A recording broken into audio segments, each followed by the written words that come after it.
নমস্কাৰ অশোকা আইএছ একাডেমীলৈ আপোনালোকক স্বাগতম জনাইছো অশোকা আইএছ একাডেমীৰ তৰফৰ পৰা আজি আমি আপোনালোকৰ বাবে এটা নতুন সিৰিজ লৈ আহিছো অশোকা টক্স ফ্ৰম এস্পিৰেন্টছ টু অফিচাৰ্ছ আৰু এই সিৰিজৰ প্ৰথম খণ্ডত আমাৰ লগত উপস্থিত আছে এগৰাকী সুদক্ষ সফল নাৰী সত্যৰূপা দেৱ তেখেতে বহুতো এক্সামছ যেনে IBPS PO RRB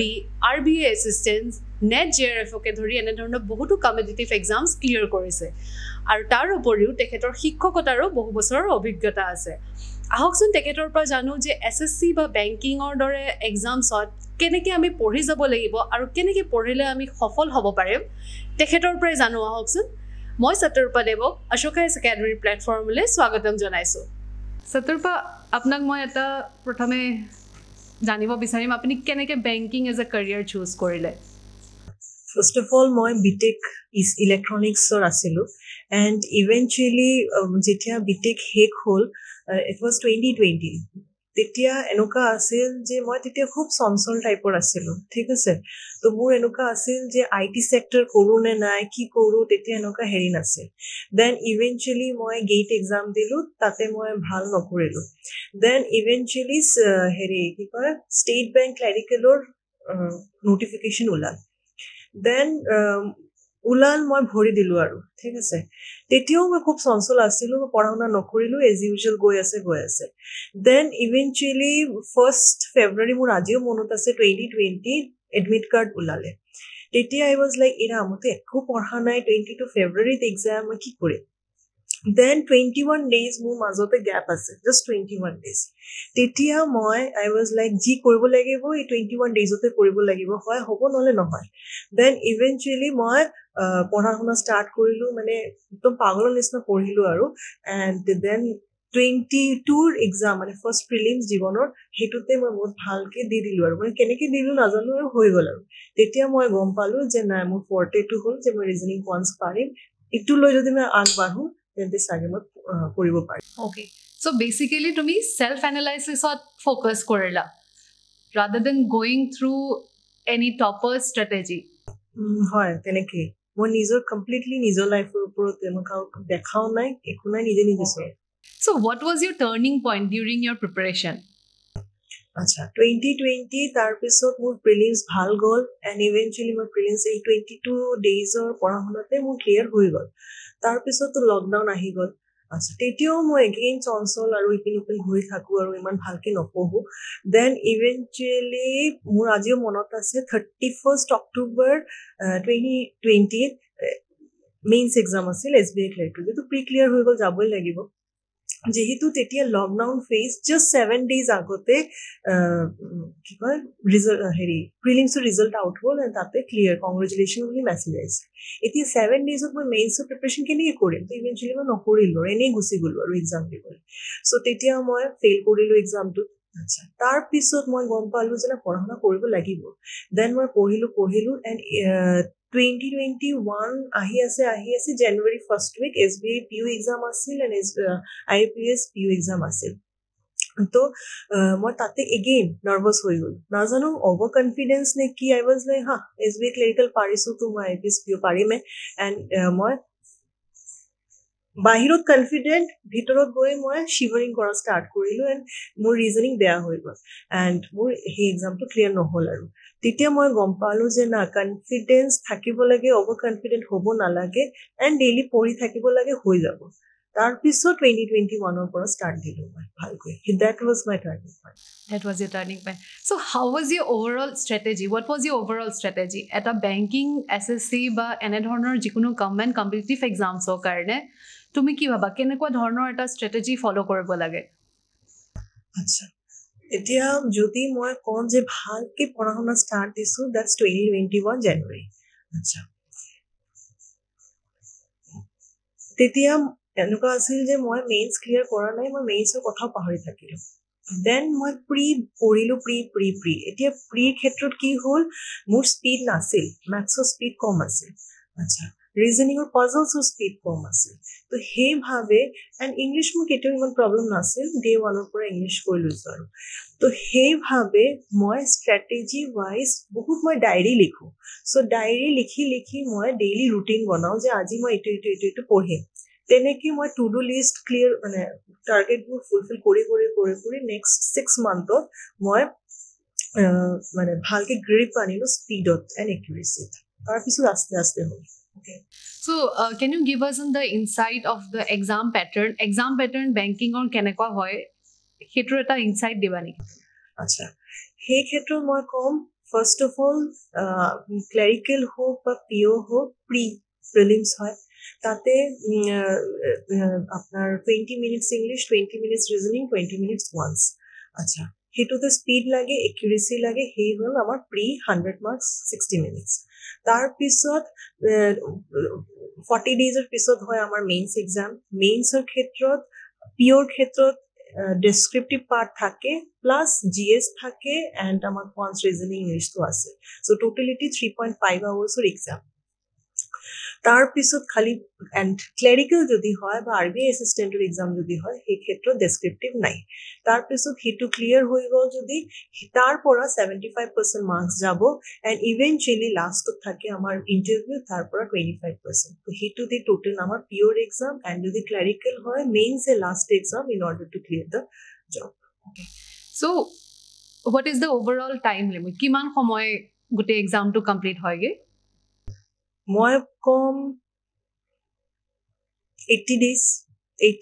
বেংকিং এক্সামৰ এইটোৱে ভাল যে ফটাফট হৈ যায় চ' 80 days যদি কোনোবা ভালকে পেচেঞ্চ ৰাখিব পাৰে লাষ্টলৈকে 80 daysতে সি এটা জব পোৱা ছোৱালী বা ল'ৰা হৈ যায় So, what exactly is the challenge? If entire 80 daysৰ কাৰণে যিটো এটা motivation লাগিব তাৰ লগতে তাৰ আগৰ সময় যিখিনি প্ৰিপাৰেশ্যনৰ কাৰণে motivation লাগিব what exactly কি challenges as an aspirant face কৰে মই কম কনসিষ্টেন্সিৰ এটা প্ৰবলেম যোনটো মই ফেচ কৰিছিলোঁ যদি কোনোবা খুব চঞ্চল হয় তাৰ কাৰণে পেচেঞ্চ ৰাখাটোৱে বহুত ডাঙৰ চেলেঞ্জ তো মোৰ বাবে পেচেঞ্চ ৰাখাটো ডাঙৰ চেলেঞ্জ আছিল যাৰ কাৰণে মোক 2-3টা এটেম্প লাগিল এক্সাম ক্লিয়াৰ কৰিব এক্স্যাক্টলি সো মেইনছত কি চেলেঞ্জ দেখা পোৱা যায় মেইনছ আমি প্ৰি কৰি থাকো এণ্ড মেইনছৰ পঢ়া শুনা কমকে কৰোঁ আমি জিএছটো ডেইলি নপঢ়ো তাতে কি হয় লাষ্টত জমি যায় তো সেইটো ভুল সেইটো কৰিব নাপায় সেইটো মোৰ ভুল আছে সো আপনি ক'ব বিচাৰিছে যে প্ৰিলিমছ বা মেইনছ এইটো বেলেগকে নহয় ৰাদাৰ দেন আমি প্ৰিলিমছ আৰু মেইনছ একেলগে এটা প্ৰিপাৰেশ্যন ষ্ট্ৰেটেজি ল'ব লাগে হয় একদম একেলগে প্ৰথম দিনৰ পৰা টাফ বস্তুহে কৰিব লাগে ইজি বস্তু কৰিব নালাগে এইটোতে স্পীডো নাবাঢ়ে এণ্ড কনফিডেন্সো নাবাঢ়ে আল্টিমেটলি এইটোৱে প্ৰব্লেম হয় ষ্টুডেণ্টছৰ ডু ইউ থিংক কি ইখিন মেণ্টাৰশ্বিপৰ এটা ৰোল থাকে বুলি পেলাই ডিউৰিং দিছ এণ্টায়াৰ প্ৰিপাৰেশ্যন হয় নিশ্চয় বিকজ মই নিজে যেতিয়া লকডাউন টাইমত পঢ়ি আছিলোঁ জাষ্ট কমপ্লিটলি অফলাইন চ'ৰ্চেছ মানে বুকছ এণ্ড অল নিজা কোনো নাছিল যোনে মোক গাইড কৰিব তো ইভেঞ্চুৱেলি মই ভাবোঁ আজিৰ ডেটত অফলাইন এজন মানুহ ডেফিনেটলি লাগে যোনে হেল্প কৰিব পাৰে মটিভেশ্যন প্লাছ পঢ়া শুনা So, do you really think a guided preparation, structured at a syllabus, comprehensive analysis of the entire PYQ, বা সেই গোটেইখিনি বস্তুৰ ইম্পৰ্টেঞ্চ সেইটো অলপ হাইলাইট কৰিব পাৰিবা নেকি কি আছে প্ৰিপাৰেশ্যন জাৰ্নিটোত ডেফিনেটলি মই সেইটোৱে ক'ম যে যদি কিছুমান ষ্টুডেণ্ট এনেকুৱা থাকে মই কোচিং নলওঁ মই নৰ্মেল যি আছে তাৰ পৰা পঢ়িলোঁ কিন্তু সেনেকৈ হ'লে কি হয় বহুত টাইম গুচি যায় বিকজ এক্সপেৰিমেণ্ট কৰি থকা যায় কিন্তু আমি যদি কাৰোবাৰ হেল্প লৈ লওঁ হ'ব পাৰে 6 মান্থৰ এটা চিলেবাছ কিন্তু সেই যে চিলেবাছৰ হেল্প গোটেই জীৱন থাকি যায় চ' মই ভাবোঁ গাইডেড মেণ্টৰশ্বিপ লাগে সত্যৰূপা আপুনি অলৰেডি অশোকাৰ লগত এছ'চিয়েট আছিলে আপুনি বহুত এক্সপিৰিয়েঞ্চডো হয় বহুতত পঢ়াইছে আগতে চ' আমাৰ যিটো অশোকাৰ ষ্ট্ৰেটেজি আপুনি নিশ্চয় গম পায় যে আমি 3টা ছেকশ্যনত ডিভিজন আনিছোঁ এণ্টায়াৰ চিলেবাছটোত how is it helpful for the students অলপমান ইনচাইটছ দিব পাৰিব নেকি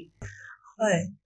অশোকা আইএছত মই নিজেও চিছেট পঢ়াই আছিলোঁ এণ্ড ইভেঞ্চুৱেলি কোৱান্টছ ৰিজনিং পঢ়াই আছিলোঁ চ' মই সেইটোৱে ক'ম যে ইনিচিয়েলি আমি অশোকাত কেনেকৈ পঢ়াওঁ ইনিচিয়েলি আমি পঢ়াওঁ কি কয় আমি পুৰা চিলেবাছটো ফাৰ্ষ্ট 3 months ভালকৈ শেষ কৰি দিওঁ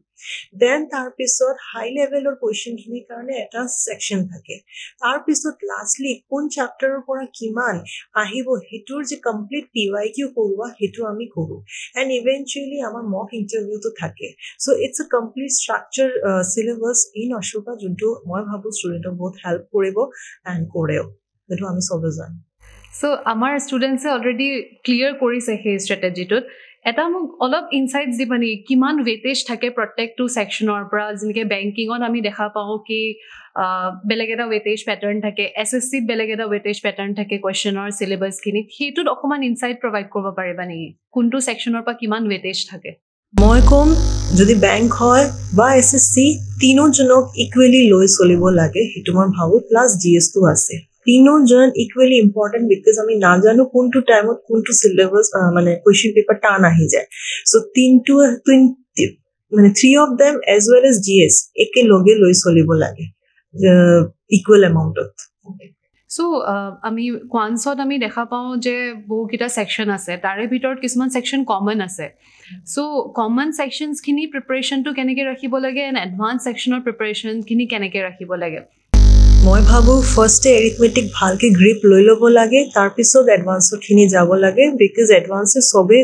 টান পায় চ' সেইটো লাষ্ট ৰাখিব লাগে কাৰণ এডভান্স বেংকত নাহে তো সেইটো এটা ষ্ট্ৰেটেজি হ'ব পাৰে চ' আমাৰ যিখিনি এৰিথমেটিক হৈ গ'ল পাৰ্চেণ্টেজৰ প্ৰফিট লছ এই পৰ্চনখিনি কমন হয় চ' এইখিনি পৰ্চনৰ কাৰণে কিবা শ্বৰ্টকাট ট্ৰিক্স এভেইলেবল আছে নেকি বা ফৰ্মুলাছখিনি মনত ৰখাৰ কিবা আছে নেকি এনেকুৱা শ্বৰ্টকাট ট্ৰিক যোনটো দি পেলাই ষ্টুডেণ্ট এজনে বেনিফিটেড হ'ব পাৰে মই ভাবোঁ দুটা হেণ্ড ইন হেণ্ড চলে কনচেপ্ট প্লাছ ট্ৰিক দুটা একেলগে চলে চ' দুটাই শিকাই দিয়া যায় আৰু as a faculty will you give us a trick সেইটো কৰি পেলাই দেখাব লাগিব অ'কে ফাইন দেন আজিতো নহ'ব then we will look forward for your class one day definitely okay so' এইখিনিত এটা মই গম পালোঁ যে মেণ্টৰিঙৰ বহুত এটা ৰোল থাকে কনচেপ্টটো বিল্ডিং কৰাৰ এটা ৰোল থাকে প্লাছ মানে ষ্ট্ৰেটেজি যিটো হয় সেইটো এটা পাৰ্চনেলাইজ ষ্ট্ৰেটেজি হ'লে বেছি ভাল হয় টপাৰ্ছ নোটছতকৈ চ' এই গোটেই প্ৰচেছখিনিত আমি নিজকে মটিভেটেড আৰু টাইম মেনেজ কৰাৰটো এটা খুবেই ইম্পৰ্টেণ্ট এটা ফেক্টৰ থাকে চ' আপুনি কি ভাবে কি কেনেধৰণে নিজকে মটিভেটেড ৰাখিব পাৰিব বা কেনেধৰণে টাইমটো মেনেজ কৰিব পাৰিব যেনেকৈ মই কওঁ মই লকডাউনৰ পিছতে ৱৰ্কিং ফিল্ডত সোমাই গৈছিলোঁ মানে আপুনিও জানে তো কি কয় মই কিন্তু খুব পঢ়াকো টাইপৰ নাছিলোঁ কেতিয়াও চ' মানে day in and day out খালি পঢ়ি থকা নাছিলোঁ মোৰ 6-7 আৱাৰ্ছ টিচিঙত যায় দেন এক্সট্ৰা কাৰিকুলাৰ মোৰ নিজাও আছে মই লিখোঁ তো চব বস্তু মেইনটেইন কৰাটো এটা আৰ্ট হয় যোনটো এটা এছপাৰেণ্টক এজ এ মেণ্টৰ শিকাই দিব পাৰে সেইটো মই ভাবোঁ মই ভালকৈ শিকাই দিব পাৰিম চ' এতিয়া টাইম মেনেজমেণ্টৰ কাৰণে ডেইলি প্ৰেক্টিছ পেপাৰ্ছ কিমান ইম্পৰ্টেণ্ট হয় ডেইলি প্ৰেক্টিছ কৰাটো অবভিয়াছলি এটা ডায়েৰী নিজৰ কাৰণে ৰাখা যে মই আজি কিমানটা DPP কৰিম সেইটো যদি ডেইলি টাৰ্গেট মেইনটেইন কৰিব পাৰি এণ্ড ডেইলি যদি কোনোবা 3 আৱাৰ্ছো মন দি পঢ়ে অবভিয়াছলি বাই 8 মান্থছ হৈয়ে যায় so' what is the most challenge আমিও দেখা পাই আছোঁ এজ এ ফেকাল্টি আমি ইমান বছৰৰ পৰা দেখা পাই আছোঁ যে ষ্টুডেণ্টছে দে গেট টু ন' মানে বহুত লেটকৈ বুজি পায় গোটেই কোৰ্ছ ষ্ট্ৰাকচাৰটো আৰু টাইম মেনেজমেণ্টটো এনেকুৱাও হ'ব পাৰে নেকি ফাৰ্ষ্ট এটেম্পটতে ষ্টুডেণ্ট এজনে ক্লিয়াৰ কৰিব পাৰে নেকি এক্সামটো যদি মই মোৰ ক্ষেত্ৰত কওঁ মই 21 ডেইজতে ক্লিয়াৰ কৰিছিলোঁ SBI ক্লেৰিকেল হ'ব পাৰে প্ৰি কিন্তু ষ্টিল যদি মই কৰিব পাৰোঁ চবে কৰিব পাৰে কাৰণ মই ইমানো ভাল ষ্টুডেণ্ট নাছিলোঁ চ' সেইটোতো তুমি কৈ আছো আপুনি নিজকে বেয়া বুলি কৈ আছে but then we can definitely know' you are a bright student and মানে আপুনি নিজৰ শিক্ষকতাটো বহুত ভালকৈ কৰি আহিছে আপোনাৰ ষ্টুডেণ্টছেতো বহুত ভাল পায় আপোনাৰ classes and all you are known for this as a CSAT faculty but then আপোনাৰ RRBটো আপুনি কৰিছিলে চ' RRBৰ জব এক্সপিৰিয়েঞ্চটো আমাৰ লগত অলপ শ্বেয়াৰ কৰিব নেকি কেনেকুৱা ধৰণৰ জব এক্সপিৰিয়েঞ্চ যিহেতু এতিয়া আপুনি বহুতকেইটা জব কৰিলে বহুতকেইটা ফিল্ডত আছিলে চ' সেইখিনিৰ অলপ এক্সপিৰিয়েঞ্চ শ্বেয়াৰ কৰিব আমাৰ লগত মই RRB 1.5 বছৰ আছিলোঁ মই ক'ম যে এক্সপিৰিয়েঞ্চটো ভালে আছিলে বিকজ প্ৰভিজন পিৰিয়ড 2 yearsৰ থাকে এণ্ড 6 months যেহেতু মই ছোৱালী হয় তো মই গুৱাহাটীৰে পোষ্টিং পাইছো কিন্তু 6 month কৰি পেলাই বেলেগ ব্ৰাঞ্চত কৰি থাকিছো তো যাৰ কাৰণে বহুত মানে বহুত ধৰণৰ মানুহৰ লগত লগ পালো বহুত ফাইনেন্সিয়েল ফিল্ডত বহুত বস্তু শিকা পালো তো মই কম মোৰ এক্সপেৰিয়েন্স বহুত ভাল আছিল So how it feels like কেনেকুৱা লাগে নিজৰ ড্ৰিম জবটো পাই পেলাই কেনেকুৱা ফিল কৰিছে মই কম আজিৰ ডেটত বিং আ গাৰ্ল ইণ্ডিপেণ্ডেণ্ট হোৱাটো খুব ইম্পৰ্টেণ্ট এণ্ড মই নকম যে মই ড্ৰিম জব পাইছো মই আৰু চেষ্টা কৰি আছো আগবাঢ়িবলৈ কিন্তু ষ্টিল ইণ্ডিপেণ্ডেণ্ট হোৱাৰ পিছত মই নিজকে বহুত কনফিডেণ্ট ফিল কৰোঁ চ' মই ভাবোঁ যে ছাকচেছফুল হোৱাৰ বাবে চেষ্টা কৰিলে you can be successful okay great so' আমাৰ এক্সপিৰিয়েঞ্চক যিহেতু আপুনি এজন মেণ্টৰো হয় অশোকাত চ' কি দিব এটা মেছেজ এটা এনেকুৱা মেছেজ যোনটো দি পেলাই সিহঁতৰ হেল্প হ'ব মই কম যে মাথা ঠাণ্ডা ৰাখি পেলাই কোনোবাই যদি প্ৰথম দিনৰ পৰা খুব ভালকে পঢ়া শুনা কৰে keeping the words taught by mentor in his or her mind মই ভাবোঁ সেইটোৱে তাৰ কাৰণে ছাকচেছফুল হোৱাৰ এটা মন্ত্ৰ চ' আপুনি আমাক কেইটামান ইনচাইটছ দিলে ইট ৱাজ ভেৰি গুড যে সদায় ৰেগুলাৰ ষ্টাডি মেইনটেইন কৰিব লাগে প্লাছ কনচিষ্টেঞ্চি ইজ দ্য কি সেইটো একদম ভেৰি ফাৰ্ষ্ট ডে পৰা মই সদায় কৈ আহিছোঁ যে consistency is the key for any kind of preparation যিকোনো এটা কম্পিটিটিভ এক্সামৰ প্ৰিপেৰেশ্যনৰ কাৰণে কনচিষ্টেণ্ট হ'বই লাগিব ডেডিকেটেড হ'বই লাগিব and every day study regular study is a must সেইটো আমি প্ৰত্যেকজন কেণ্ডিডেটক আমি কৈয়ে আহিছোঁ and comprehensive learning of the study materials সেইখিনি এজন কেণ্ডিডেটে নিজৰ পৰা প্ৰিপেয়াৰ কৰিব হ'লে তেখেতৰ বহুখিনি সময় লাগি যায় চ' সেই প্ৰিপেৰেশ্যনখিনিত একচুৱেলি এজন মেণ্টৰৰ ৰ'ল আহি পৰেহি এণ্ড মেণ্টৰজনে যেতিয়া প্ৰিপেয়াৰ কৰে সেইখিনি ডেফিনেটলি বহুত এক্সপিৰিয়েঞ্চ লৈ আহি পেলাই সেইখিনি প্ৰিপেৰেশ্যন এটা কৰে চ' ডেট এজন এক্সপিৰিয়েণ্টৰ কাৰণে সহজ হৈ পৰে গোটেইখিনি প্ৰিপেৰেশ্যন জাৰ্ণিটো and self motivation is a must so'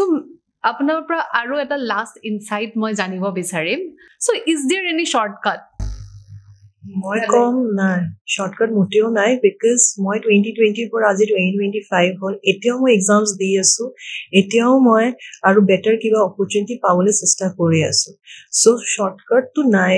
ৰাদাৰ it's a very struggling period যদি আপুনি হেপী থাকিব পাৰে throughout the period then definitely with proper mental health আপুনি চেল থ্ৰু কৰিব পাৰে সেইটো মই ভাবোঁ Okay, great. Thank you so much.